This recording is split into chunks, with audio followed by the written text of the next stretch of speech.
Our process to make suspension parts works as follows. We weld parts, we bring them to quality inspection, then they get assembled and then brought to shipping.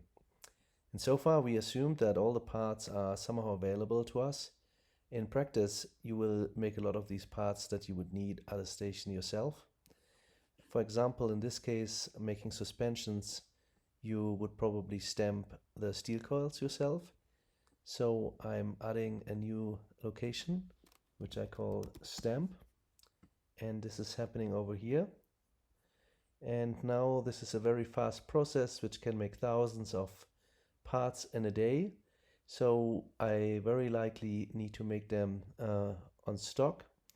So I add something we call a warehouse, which I call steel coils, and move it here where I store these parts. So whenever we have a batch of steel coils that are made, they are stored in this warehouse and then get consumed slowly but steadily by the welding process.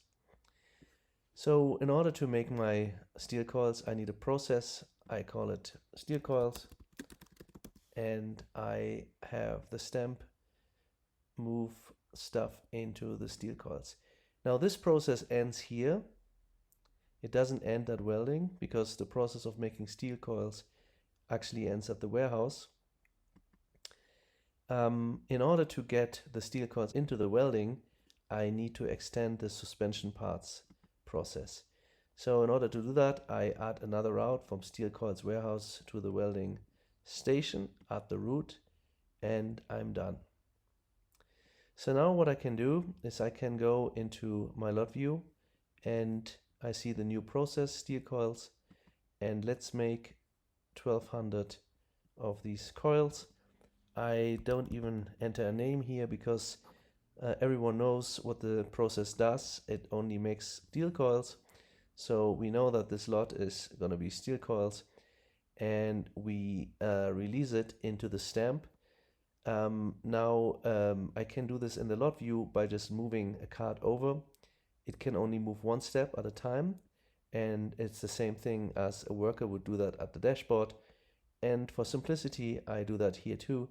Assume we are done and move these 1200 steel coils into their warehouse. Now I can go back into my welding station and grab the 10 welding parts that I want to work on.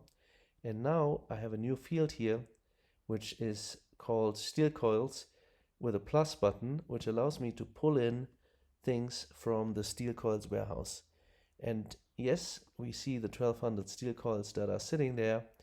And now how many do I want to select? The software recommends 10 in a one-to-one match. Let's say we want to use 2 steel coils per suspension part. So I enter 20 here and I merge in 20 steel coils. Now select 10 suspension parts that I just manufactured.